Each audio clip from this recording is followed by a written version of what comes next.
Hi friends, movie शूवी channel में आपका स्वागत है। आज हम बात करेंगे आश्रम वेब सीरीज की स्टारिंग बॉबी देओल, जो कि अभी अभी MX प्लेयर पर रिलीज हुई है। दोस्तों, लोगों को एक मार्गदर्शक चाहिए होता है ताकि वो जीवन की लर्निंग सीख सकें, शांति पाने के तरीके सीख सकें या किसी भी कठिनाई का सामना करने के लिए सोल्यूशन पा सकें।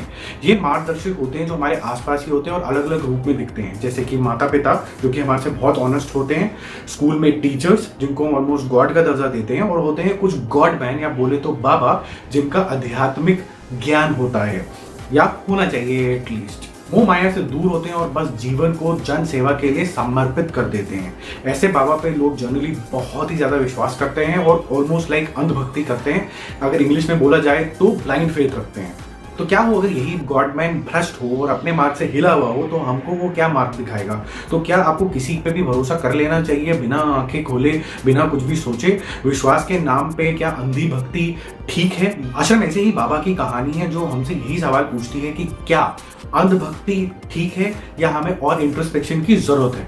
दोस्तों, वैसे कहा जा रहा है कि ये फिल्म एक ऐसे जेल में बैठे फ्लैम्बॉयंट बाबा की है जो कि अभी अभी जेल में डाले गए हैं अब इन्हीं सब हरकतों की वजह से। जैसे आप ट्रेलर देखोगे, थोड़ा सा भी कहानी का पता चलेगा तो आपको इनका नाम भी पता चलेगा। पर मैंने आपको कुछ नहीं बताया, मुझे कुछ नहीं पता है, पर मुझे ये जरूर पता है कि आश्रम MX प्लेयर पर रिलीज हुई है और MX प्लेयर पर ज्यादातर मूवीज और वेब सीरीज बिल्कुल फ्री है। और अगर आपको ये सीरीज के बारे में चर्चा अच्छी लगे तो आप जाके इसको जरूर देख लेना। जल्दी से मैं स्टोरी के आपको प्लस एंड माइनस पॉइंट बता देता हूँ और फिर हम चर्चा करेंगे डायरेक्शन पे, एक्टिंग पे और प्रोडक्शन डिजाइन के ऊपर। बस 2-3 मिनट में ही आप वीडियो देखकर ये डिसाइड कर लोगे कि आपको आश्रम देखनी चाहिए कि नहीं है, क्या ये आपके जॉनर की वेब सीरीज है कि नहीं। चलो शुरू करते हैं आश्रम मूवी का रिव्यू।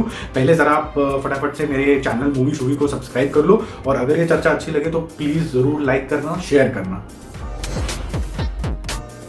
तो दोस्तों, ऐसा दिखाया गया है कि काशीपुर में एक बाबा हैं जिनको बहुत मानते हैं और जिनकी बहुत सारे फॉलोअर्स हैं। बॉबी देओल ने इसका रोल बहुत ही परफेक्शन से निभाया है। सीरीज में उनका नाम काशीपुर वाले बाबा निराला है। ये बाबा is quite powerful, lower strata of the society में उनको बहुत माना जाता है, उनके बहुत सारे फॉलोअर्स हैं, बल्कि वो एक मसीहा की तरह देखे जाते हैं क्योंकि उनकी मुसीबत के समय ऐसा दिखाया गया है कि शायद वो उनके सामने खड़े रहे हैं और कोई ना कोई सोल्यूशन देते रहे हैं। अब कुछ चीजें ऐसी होती हैं जो बाबा की ऑथेंटिसिटी के ऊपर ही सवाल उठाई जाती हैं जो आज तक कभी नहीं हुआ था।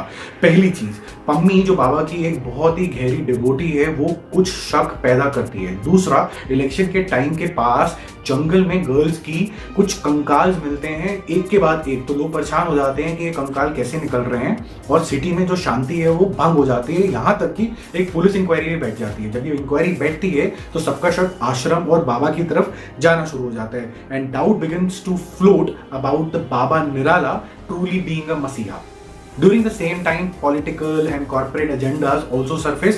बाकी आप सीरीज देख लो, नहीं तो फिर स्पॉइलर हो जाएगा।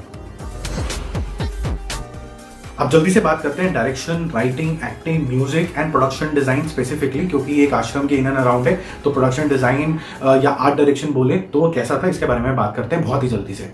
So guys, Bobby Deol is back in action. उन्होंने कमाल की एक्टिंग करी है, बहुत ही बिलीवेबल और पॉइज्ड बाबा दिखाए गए हैं, total thinker and cool headed. और मैं तो यहाँ तक ये भी बोलूंगा कि मिनिमम एक्सप्रेशन जो है वो बिल्कुल उनको सूट करे हैं so that no one is able to read his mind, जो कि इस तरीके के कैरेक्टर के लिए बहुत ज्यादा इंपॉर्टेंट था। What impressed me the most is dialogue delivery, जो कि इस तरीके के कैरेक्टर के लिए, जैसे मैंने बताया, एक पॉइज चाहिए था, बहुत जरूरी था। The variety of role that Bobby Deol is playing right now is commendable, right from बाबा जो कि आश्रम में है, और जब आपने देखा होगा क्लास ऑफ 83 में वो पुलिस इनकाउंटर स्पेशलिस्ट भी बन गए थे, तो जो वो वैरायटी दिखा रहे हैं as an actor is commendable.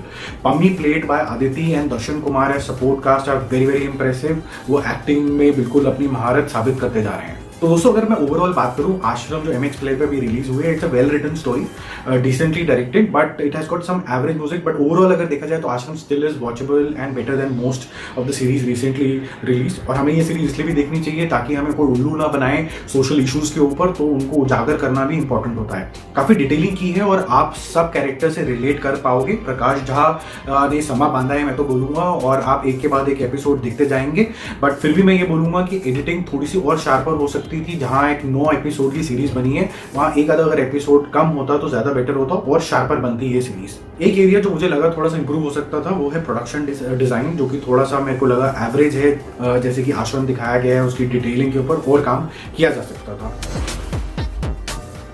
तो guys overall watch it for a good story and a brilliant acting done by Bobby Deol. I would say this is his real comeback.